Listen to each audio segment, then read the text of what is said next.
Okay, welcome everyone to another Sysrev user webinar. As a quick reminder, this webinar series is simply a platform for the Sysrev users to present their research, talk about their methodologies, and maybe share some lessons learned with the greater Sysrev community. With that, please allow me to introduce today's speaker. Dr. Hernán Cáceres-Escobar is a veterinarian and conservation scientist studying the relationships between anthropogenic driven environmental change, biodiversity loss, and emerging infectious diseases. In this context, early reports on the emergence of COVID-19 and the Wuhan seafood market led to this research project, in which the aim is to assess the role of wildlife trade as a driver of human diseases. Should have just let you introduce yourself. Sorry about that. Please take it away, Hernán. Hey, T. So thank you very much for the introduction, and I'm very happy to be here. Thank you very much for the invitation. So just to start with this, today I'll be presenting a sub-project from a bigger IUCN report that will come out next September. It's called a situation analysis on the roles and risk of wildlife in the emergence of human infectious diseases. So stay tuned for that one as well. So I'm sure you've seen this picture somewhere in the news over the last year and a half. This is the infamous Wuhan seafood market. So this is it's widely known as the proper name actually is the Wuhan seafood market, and it's considered the source of COVID-19. So this was the main reason why we launched this study, basically to better understand what's the role of wildlife in the emergence of novel human diseases. Just following up on that, you may have seen that coronavirus is the new COVID-19, and it put basically the spotlight on global wildlife trade. Many organizations are calling for different bans, and it's just been on the news pretty much since the beginning of the pandemic. So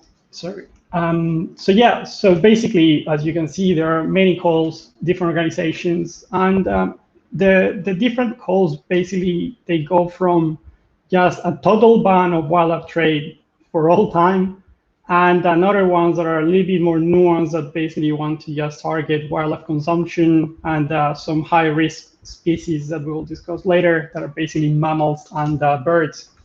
So there are around 200 different organizations calling to close down live animal markets. So while we have that on the background, there are a lot of other researchers basically just trying to call for a more nuanced approach.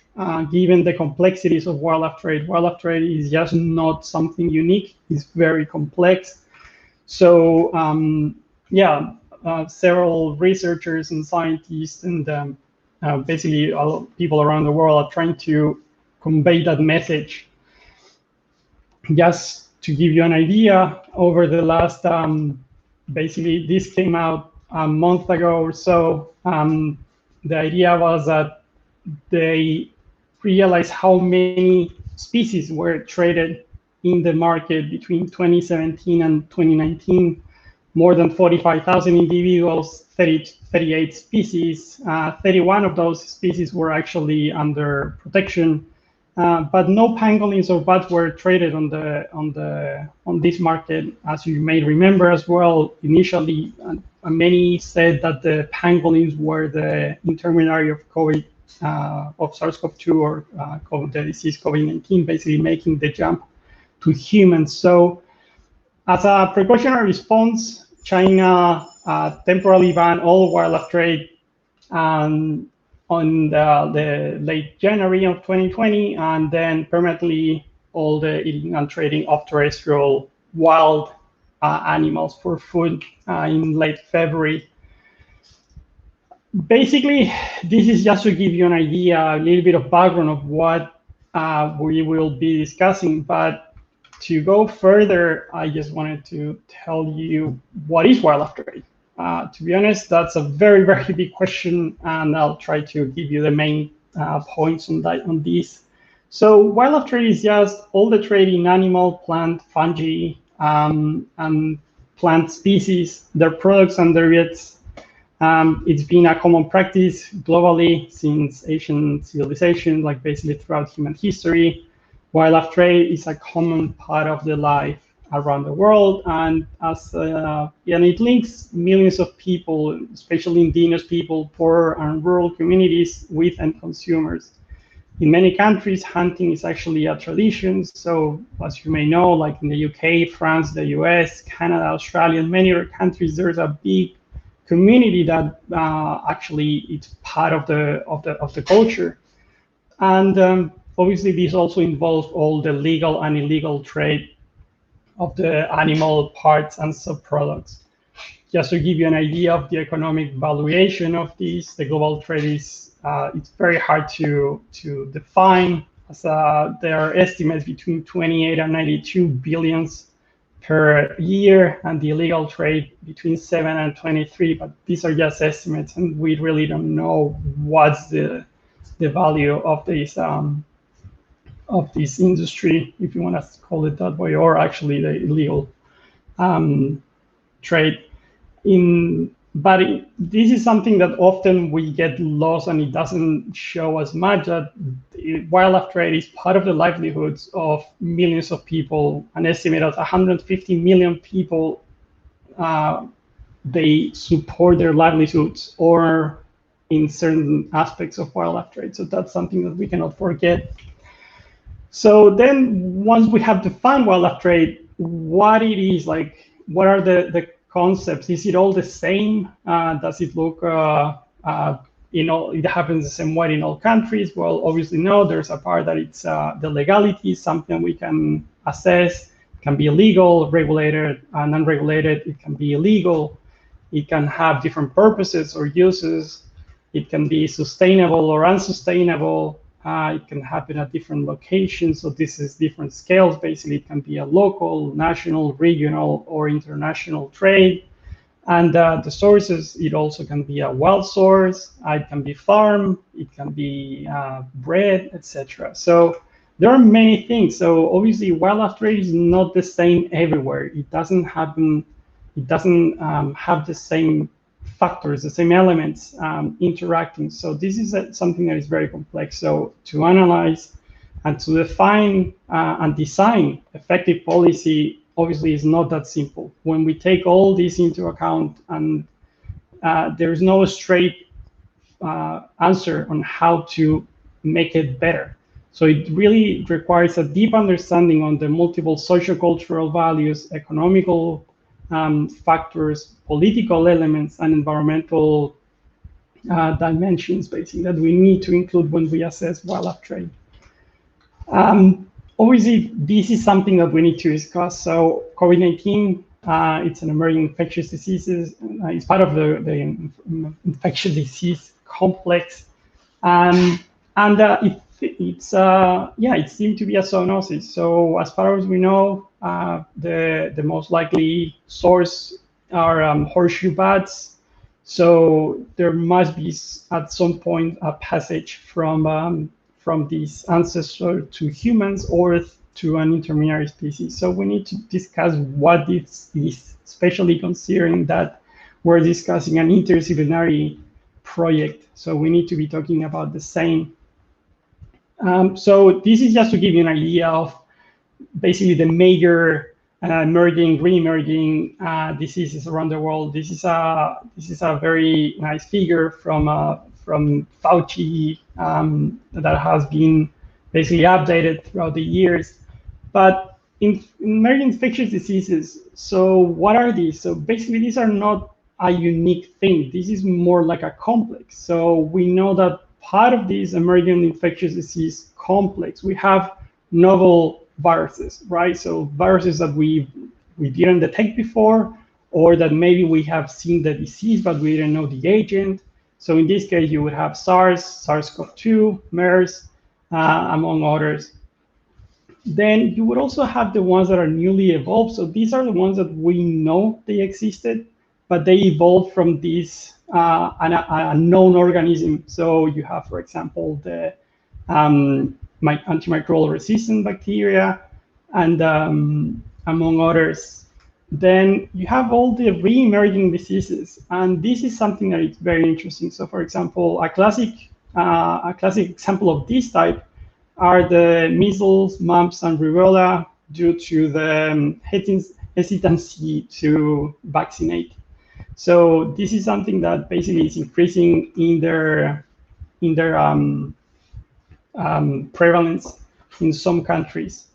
And then the other one that we have, so this is the fourth type, basically, that it also falls within this big group, are the emerging diseases, but that they're increasing their geographical range. So something that as well, that it's a classic example, vector-borne diseases that due to climate change, land use change, other environmental factors are increasing or decreasing the ranges. So this is just a map to show the difference in the geographical range between the expected and the updated estimate of Zika virus in the US. Then lastly, we have the host shift or host jump. So this is basically something that we know it existed. We thought that it only affected certain species. So the one that I'm putting here as an example is actually Borna virus. So a while ago, it was thought that horses and sheep were the reservoir. Then throughout the years, we realized and people found it in shrews, in the squirrels, and basically just realized that it could infect a lot of warm blood mammals and birds as well. So here's a list of all the species that are affected by it. So this is just to say that emerging infectious diseases are not unique. They have some elements that are that you can find throughout the groups, but they have different epidemiological patterns, transmission, and we cannot just kind of assume that they're all act the same and that they're all in the same area at all times, because that's not true. It's like assuming that every single human has all the diseases that we've defined to humans, in humans throughout history. So then once we kind of have this definition of what are emerging infectious diseases, so what are the zoonoses? So this is the other part. So zoonosis basically is just the diseases that are transferred from an animal reservoir to humans naturally. So you may have heard another name or another term to define this are anthropozoonoses. So these are naturally transmissible from an animal or a vector to humans. Then we have the reverse zoonoses that you may have heard as well for the infection of mink farms with SARS-CoV-2. So it's thought that a person brought it to the farm. So that will be what's called a zoanthroponosis. That will be the green line. So basically, it's just humans transmitting to animals. And then we have the anthroponosis. So those are the ones that are basically transmitted naturally between humans. So this is just kind of among humans. To complicate things a little bit further, zoonotic origin does not mean the same as a zoonosis. So as I recently mentioned, zoonosis is a naturally transmissible disease from animals to humans. But a zoonotic origin, it means that we can track the origin of that disease throughout basically the evolutionary history to a common ancestor with another with another species. So for example, here I'm putting as an example the HIVs, AIDS evolution and how it became a human disease when we know that the simian immunodeficiency virus was the known ancestor, right? But we still we're not sure what was the path that it followed. We just don't know that these are the species that were involved. So that's just to give you an idea of why we need to make all these differences and why it's so complicated to track back and what it means and why we need to be so careful about what are the assumptions that we're including when we analyze these disease components. So again, the answer between emerging infectious diseases and zoonosis, are these the same? Well, no, they're not. So we really need to understand what we're discussing if we want to tackle the primary drivers of disease emergence. We really need to put attention about what are we referring to and clarify. And this is especially important for interdisciplinary fields. So I'm sure you've heard about One Health, which talks about how environmental, animal, domestic, wild, and human populations are interconnected. And that's the importance of this. We really need to understand these patterns given the context and put them in context to understand how these are all interacting. So this is just to give you an idea, a little bit of background, basically just to say that we tend to define the diseases as diseases that we can only find, for example, in animals, or that they can infect in humans. But in the end, they go through an evolutionary pathway where a disease can infect humans, and then being like a repetition or a repetitive exposure, for example, or repetitive transmission, it can become a human only disease. So that would be the one on the left, on the right-hand side, where it's defined as the stage 5. But in many cases, we don't know how many exposures were required. We don't know how many transmissions events or spillover events happened before it became that. So in many cases, we have this kind of contained outbreaks that you have an infection of 1 or 2 humans, a very, very small population that is affected. And in many cases, they don't even trigger a disease. So this is something that we need to take into account, because in many cases, we don't know when these spillovers events are happening until they develop a disease that we can see.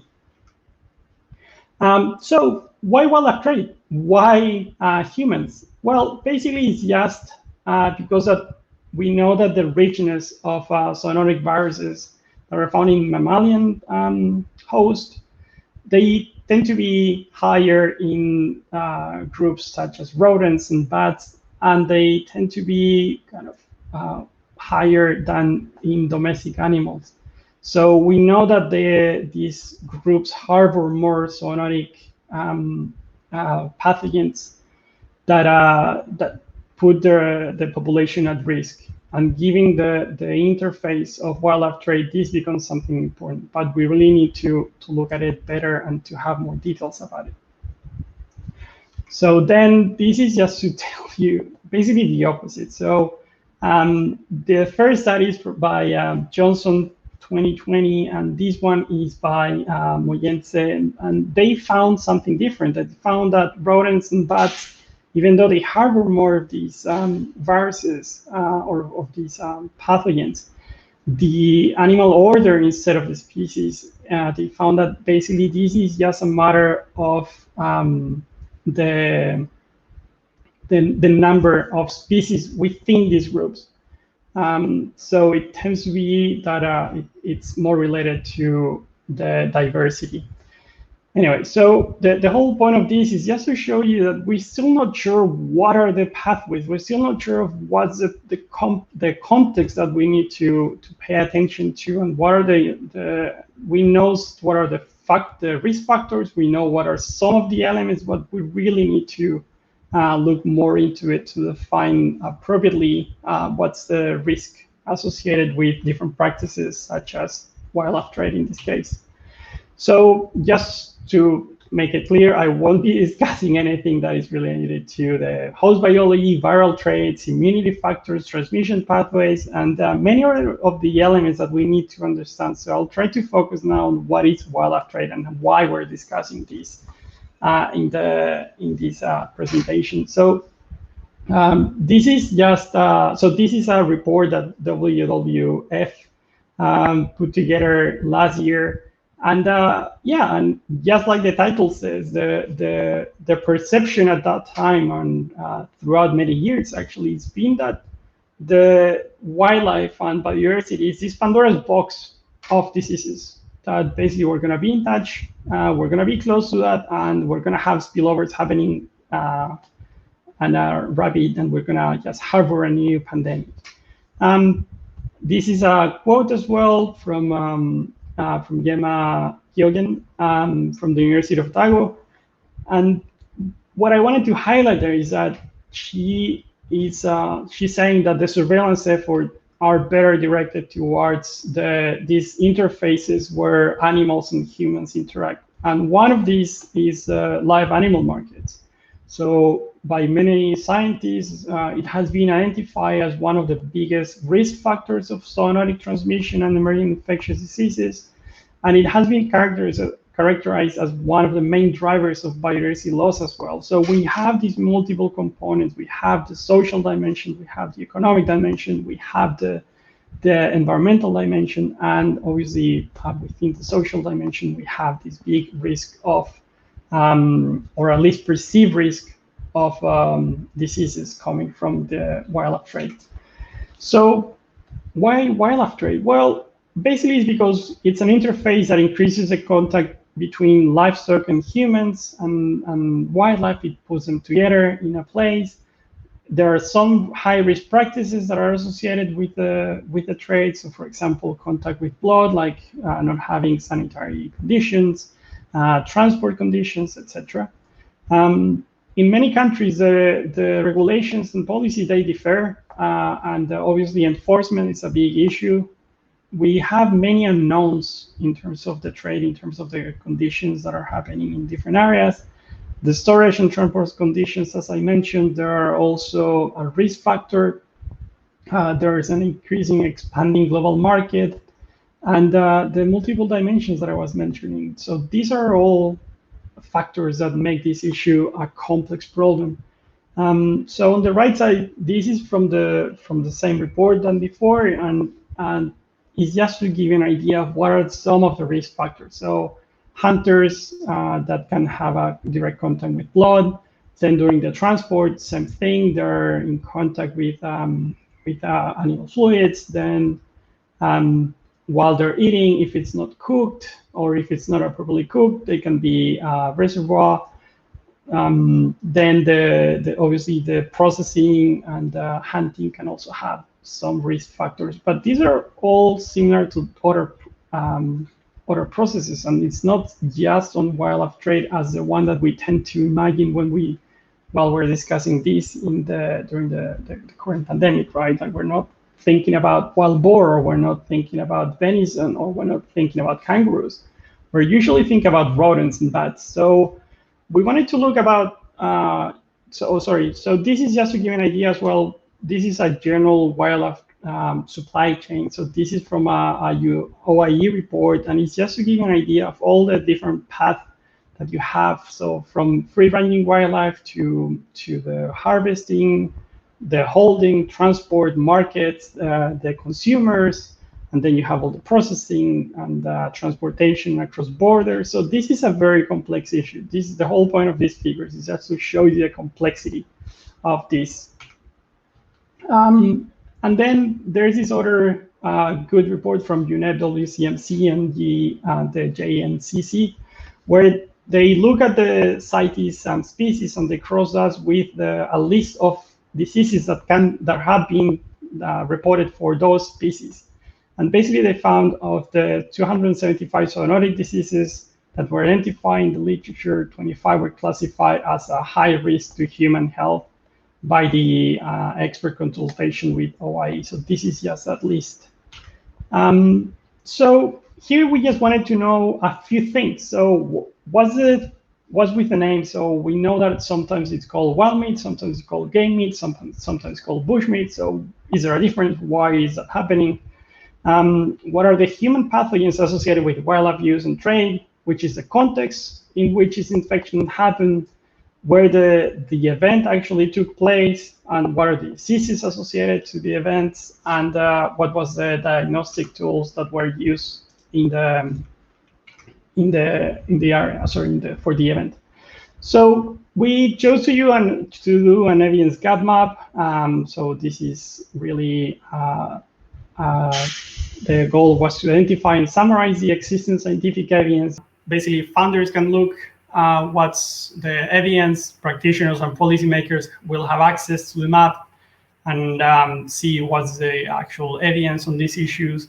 Researchers can actually allocate their efforts towards areas that are underrepresented to avoid duplication, And lastly, members of the public will also have access to the information, which is usually encapsulated in the scientific literature. So if you want to have a look at the protocol, the protocol is published. That's the link in case you want to check it out later.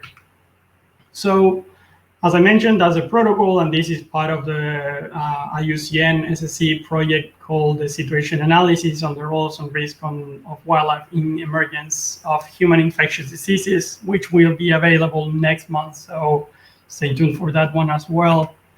So just to give you an idea about what was the approach. So as I mentioned, this is basically just a 6-step process where we try to define background literature and identify key literature, then do a systematic search, followed by primary assessment, the extraction of the information, analysis, and mapping. So first of all, I would like to highlight Kiara Keenan. So Kiara has been amazing in the development of the protocol and the development of this project. So I cannot say thank you enough, and also to mention that it has been life-saving to work with an expert in evidence synthesis and information retrieval. It really helps you to identify the key information and develop a protocol that makes sense, and to avoid losing important or missing important information.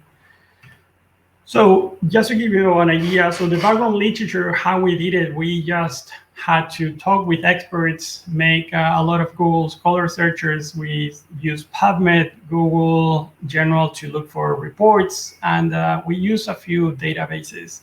One key thing, and I guess this would be relevant to some of you, so we used ResearchRabbit, which is an online tool. It's a platform where you can do backwards and forward search.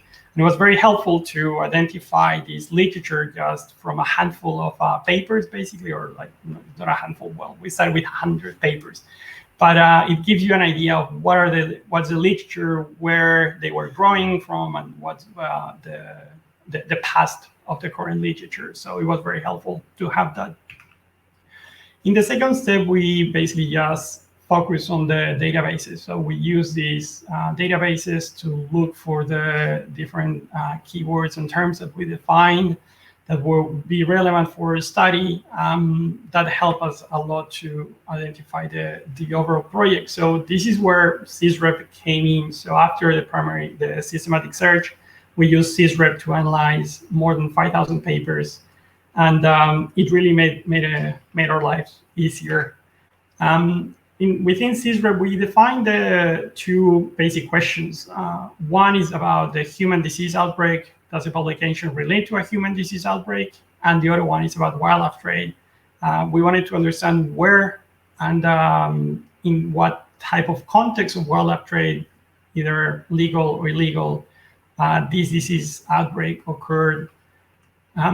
So after that, I also was very lucky to have a big team of people that were keen to work on this project. So you can see the big list. And at the same time, with the Sysrev prediction model, we realized that there was an issue with the keywords that the papers have listed and with the topics that they were discussing. So this is just to give you an idea of what are the keywords that were represented in our study. But so you can see Bushmen is a very important one. Then we chose to do the extraction in APE Reviewer. So this is also an online tool. Basically, it will help us to do the mapping later on, and it's very easy to use. It's very you can transfer it to other people. You can collaborate, and as I mentioned, the mapping was a key reason why we chose this tool. So at the moment, we just finalized the analysis. This project will come out very soon. So just to give you a quick idea, basically following the systematic search in the electronic databases that we did, we found more than 5,000 scientific papers, but only around 3% of these actually discuss wildlife trade and human diseases. So now we analyze those and we'll present those results in the next months or so. So again, stay tuned for that. That's coming very soon. So just to close these more generally, we know that wildlife trade is a complex issue and it's very diverse. So we cannot just put something in place and treat it as a unique option. One size policy will not fit all. So we really need to be careful on how we approach this problem. We also know that the impacts of wildlife bans risk very negative effects on millions of people. So we really need to be careful with the policies and the discussions that we're having on these problems. Without a proper resource to enforce the new regulations and the importance of engaging with the ultimate consumer or the end user, there's a high risk of moving this legal or at least open market to illegal supply chain. So we really need to be careful with that as well. And doubly, we need better regulation with wildlife trade. And it should be improved globally. That goes without any questions. But at the same time, we need to stop blaming particular regions and nations. We really need to understand better what's going on. As I said at the beginning, we often don't see, for example, hunting of wild boar or hunting of venison as part of this wildlife trade. We somehow don't seem to connect these two as wild meat, for example. The use of engagement approaches and participatory methods will definitely be key to increase the risk awareness and consuming patterns. And we also can learn a lot from the current animal trade systems in terms of hygiene and sanitary standards that we can then use to improve the wildlife trade and particularly the meat consumption. And finally, basically to address the underlying factors of emerging infectious diseases, we really need to look into deforestation, land conversion, habitat loss, and consumption patterns and globalization at a big scale. So with that, thank you very much for your time. I'm very sorry for the technical issues that we had. And yes, just to show you the whole team. So thank you very much for being here. And now the questions, I think. Yeah, thanks, Hernán. We're going to end this session, but we'll quickly start the next one so that you and Tom can have a quick Q&A. Folks in the audience, this would be a great time to send in your questions. Thank you again for the presentation. That was very interesting. Can't wait to see what you and Tom talk about.